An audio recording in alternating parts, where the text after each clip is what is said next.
O terceiro aspecto geral que influencia o comportamento dos consumidores são os nossos fatores pessoais, o que diz respeito a nós pessoalmente. Em relação a esses aspectos pessoais do comportamento, os estudiosos entendem que uma das primeiras formas de a gente abordar essa questão é entender que todas as pessoas, né, e isso tem impacto no seu consumo, elas podem ser, vamos dizer assim, entendidas de acordo com uma ideia de um ciclo de vida, né? Os nossos ciclos de vida, o nosso comportamento pessoal, ele tem aspectos em comum com todas as outras pessoas, que é esperado que a gente tenha até uma certa idade para constituir uma família. Depois de uma certa idade nós vamos estar dedicados à criação dos filhos. Depois de uma certa idade nós vamos ter, né, terminado essa responsabilidade grande junto aos filhos e vamos estar com disponibilidade para outros aspectos mais lúdicos, talvez. E aí a gente vai se encaminhando para uma última fase que seria mais voltada para questões de saúde e preocupações em termos de qualidade de vida.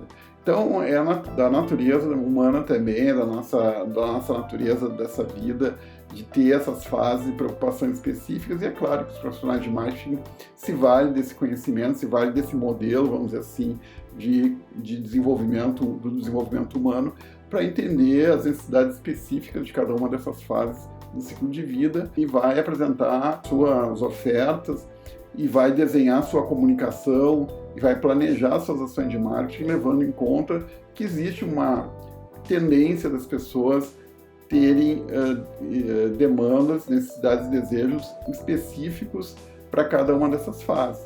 E vai orientar, então, a sua tomada de decisão para essas fases. Okay? Claro que a sociedade tem se tornado cada vez mais complexa, existem outros elementos que têm diluído um pouco esse conceito. Então, nós temos mais recentemente, então, o impacto do grande número de divórcios, as famílias podem se dissolver, elas vão se reformular mais na frente com outros formatos, mas isso tudo não muda a ideia geral de que vai haver a necessidade, provavelmente as novas famílias vão ter novos filhos e se criam novos ciclos. Na verdade, as coisas não mudaram radicalmente, mas elas ficaram mais complexas. E essa complexidade exige mais os profissionais de marketing, entendimento, então, de ciclos compostos, de 2 ciclos, 2 casamentos ou 3, se sabe. Outras questões também de natureza mais comportamental implicam, às vezes, em que não haja ou que exista um grande número de pessoas vivendo sozinhas, como solteiras. Isso tudo tem que ser levado em conta hoje, o que, claro, que aumenta sempre. Quanto maior nosso entendimento da sociedade, maior, por um lado, nossa capacidade de entregar bens e serviços adequados às demandas específicas dessa sociedade mais complexa, mas, por outro lado, também aumenta o nosso esforço e a nossa dificuldade para o entendimento dessas particularidades. Sobre os aspectos pessoais, então, a gente tem que entender também que as pessoas têm personalidades diferentes. Existem estudos muito aprofundados sobre a personalidade das pessoas e sobre como isso impacta nas atitudes e como isso determina como elas compram.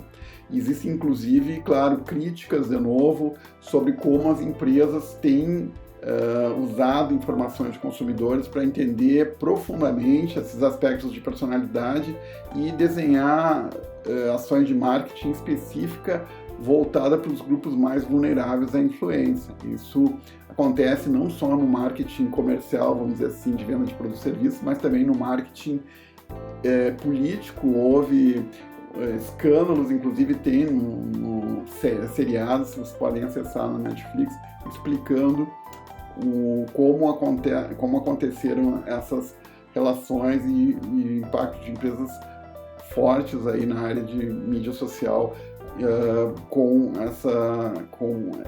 esses propósitos colocados. Mas, basicamente, para vocês entenderem de uma forma prática o que vai ser necessário para a atuação nas empresas, Nós temos alguns agrupamentos de traços de personalidade que vão definir, então, uma espécie de um padrão de personalidade que nós podemos lidar sob o ponto de vista gerencial. Existem estudos que mostram, por exemplo, que as pessoas podem ser avaliadas quanto à sua personalidade, levando em conta 5 aspectos que estão colocados para vocês ali de uma forma simplificada da sua personalidade e entender como ela funciona. Esses aspectos são a sinceridade, ou seja, quanto a pessoa valoriza falar a verdade, quão verdadeira ela é consigo mesma e com os outros, o quão entusiasmada ela é, ou mais ou menos entusiasmada, se ela é ousada, espirituosa, se ela é criativa, se ela é atualizada, tudo isso tem a ver com o entusiasmo da pessoa, a vontade dela realizar as coisas, né? Um espírito empreendedor, vamos dizer assim, cai na questão do entusiasmo. Um outro traço seria a competência, né? O quanto ela procura, se esmera para se entregar respostas, né, no seu compromisso que sejam confiáveis, inteligentes, o quanto ela se propõe a ser, o quanto ela se percebe como bem-sucedida.